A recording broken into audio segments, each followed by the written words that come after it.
Thank you so much for being here. I'll try to speak loudly so hopefully the mic can pick it up. Can people hear back there? Oh, good. Thank you for joining our family to help celebrate Mary Jane Graham Sullivan, our mother, sister, grandmother, aunt, and friend. I can't tell you how happy we are to see all of your faces here from all aspects of her life. It's really amazing. Just about a year ago, Mom took a fall that we didn't think she would survive. We truly believe that she felt the love around her and fought hard to live. We're grateful for the extra time with her. That episode and the following days spent with her in rehab led to conversations about what her wishes would be when she passed. She knew her daughters and our strengths well. She wanted Patty to do a reading because they shared a strong faith and Patty's a lectern in her church. She asked Kim to draw on her creative skills and work on photos, and you may have seen the amazing slideshow here, and some other creative projects that you may see at lunch later. And then since I write and do presentations for part of my work, she asked if I would speak.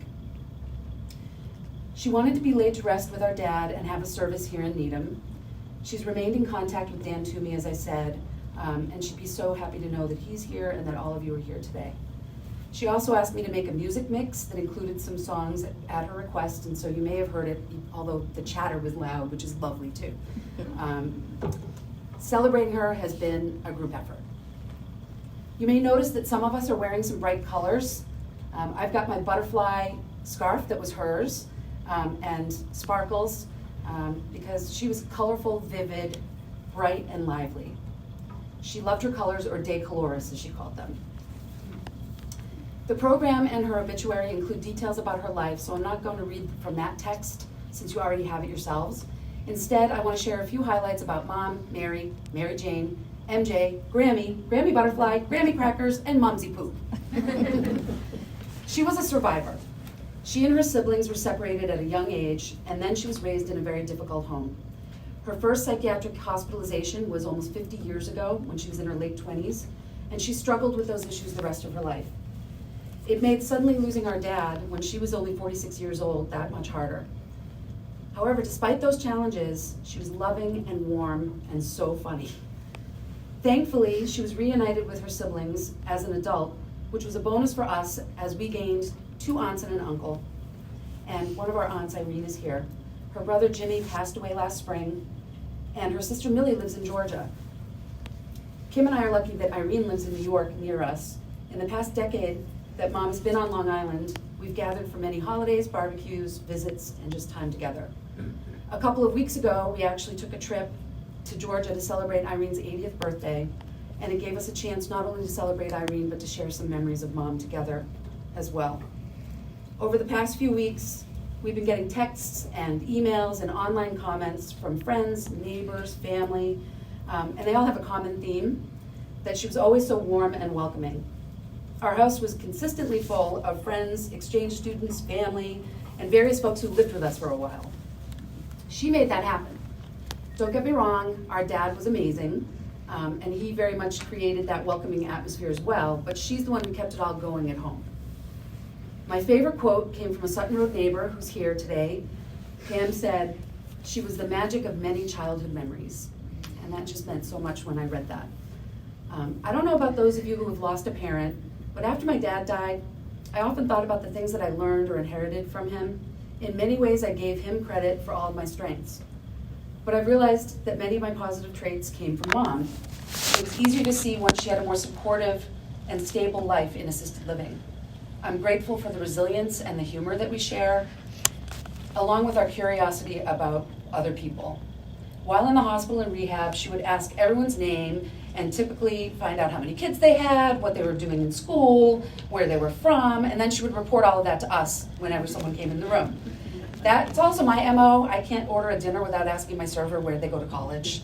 I can't help it. The staff couldn't believe how much information she retained.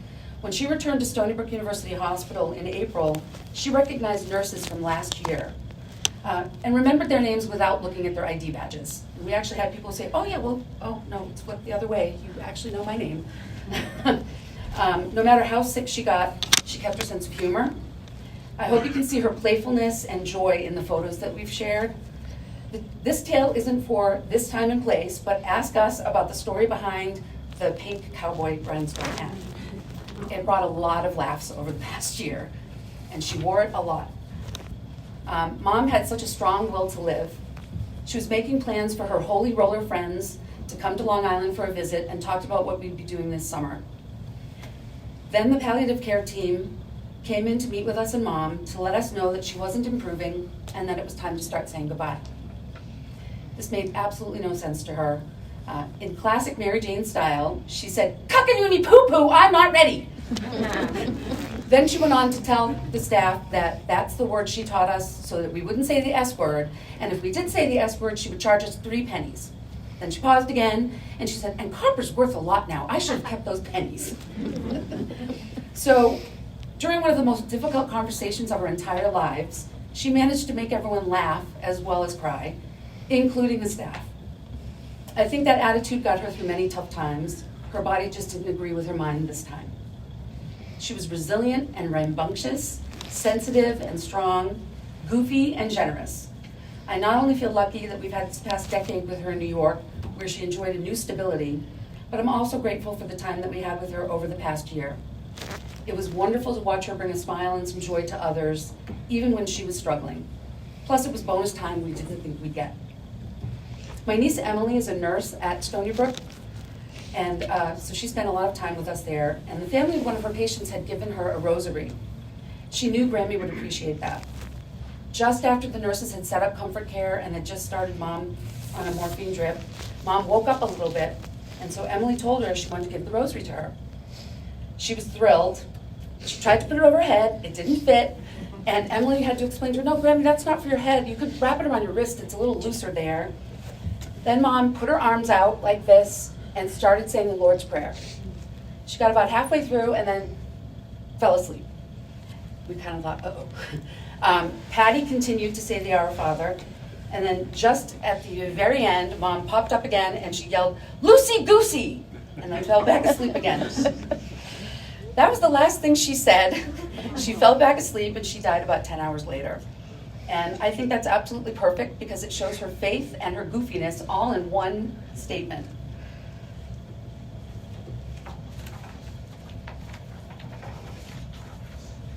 We already miss her, but are glad that she's been suffering and that she can join Dad and so many other loved ones, including our Aunt Eleanor, Dad's sister, who passed away last week. And today we'll actually be celebrating both of them at the lunch that we go to later. So we do hope you all join us for that. She's probably already hosting a party with singing and dancing, and Eleanor is helping her do that now, I'm sure. We miss her, and she'll live in our hearts forever. Thank you for coming.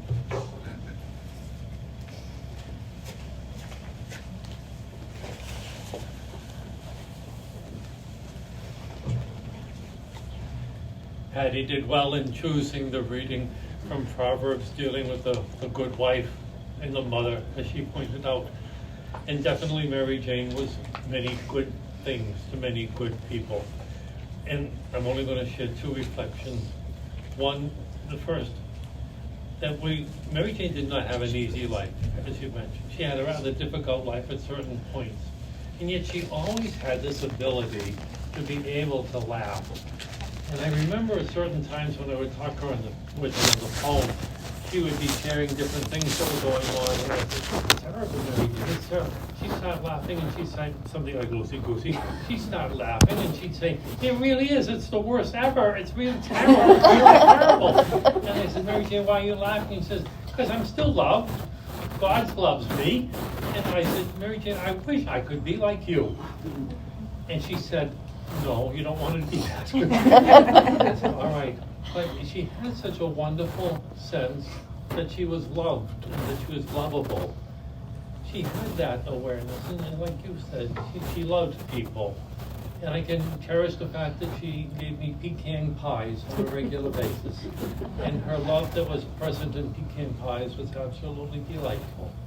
There is this wonderful sense that no matter how difficult her life was, she always had the ability to laugh and to know that she was loved by God and by her family. And just before she died, Suzanne sent me a picture of Mary Jane in her final bed. And I work at hospice now. And I was going around in the hospice house showing different people this picture of this crazy lady in a bed with a cowboy hat, smiling away. And I said, this is the way we should die. This is the way. Look at her, she's having a great time. She's got 3 daughters there who love her. She knows that God is there with her. And this is just fantastic. This is the way we should die. I was showing it to different patients, to the families of patients. A couple of them gave me odd looks, and I said, this must be what Mary Jane felt every now and then. But I showed it to some of my co-workers, and they said, yeah, this is the way it should be. Surrounded by love, having a sense of humor, having a belief in God, and being able to say, I've lived to the full. She was ready, really ready. Now she can continue to celebrate in a different format. All of us hopefully will gather together one day in the fullness of life with her. And as you were praying with her at the final time, why don't we just pray now in the words that Jesus has taught, trusting in his goodness, and that one day we will be in the fullness of life. Our Father, who art in heaven, hallowed be thy name. Thy kingdom come, thy will be done, on earth as it is in heaven. Give us this day our daily bread, and forgive us our trespasses, as we forgive those who trespass against us. Lead us not into temptation, but deliver us from evil. Lord, continue to bring your blessings upon Mary Jane, upon Eleanor, Jimmy, and all those who have gone before us, upon Bob. Keep all their families safe in your embrace, and help the rest of us who continue our journey on earth to do so with a sense of humor, knowing that we are loved, and always coming to a deeper trust in you. May the Lord's blessings be with you and all for whom you pray, the Father, the Son, and the Holy Spirit.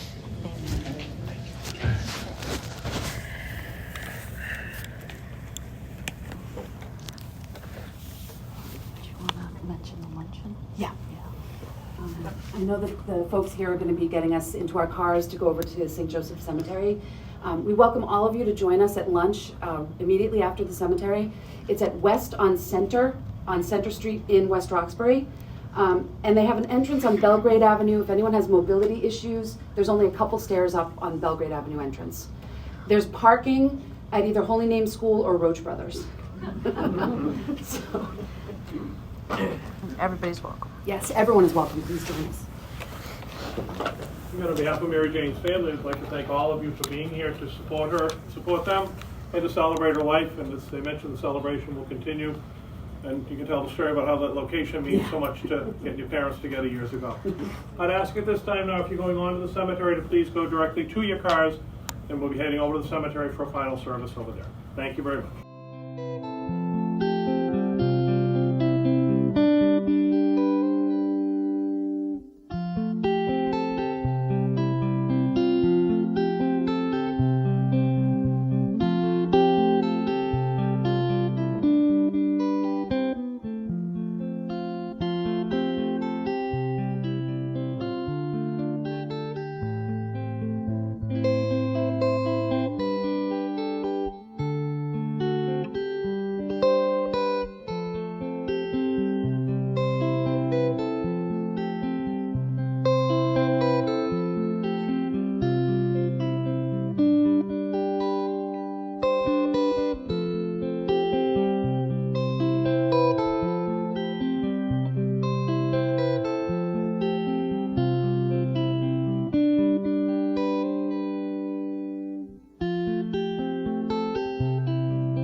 question remains. Are you playing and dancing above? Mama's aching to give you her love. There's a smile I can't wait to see, a lullaby that you'd love to sing. Just to know I'll hold you again is the gift I'll hold until then. Calling all angels, I need to feel something familiar, something real. Am I just dreaming? I close my eyes, I feel you near, I feel you inside. Just to call your name and know that you're still there. Calling all angels.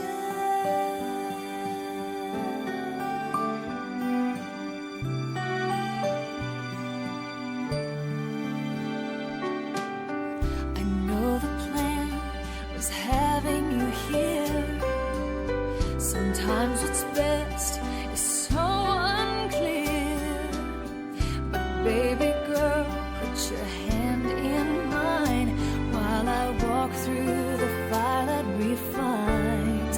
I'm calling all angels, I need to feel something familiar, something real.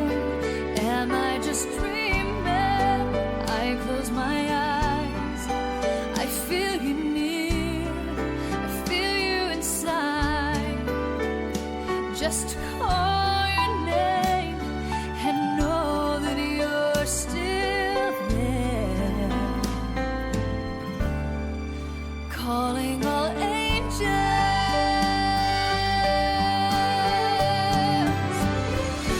Father others, all you know, the reason that she's gone.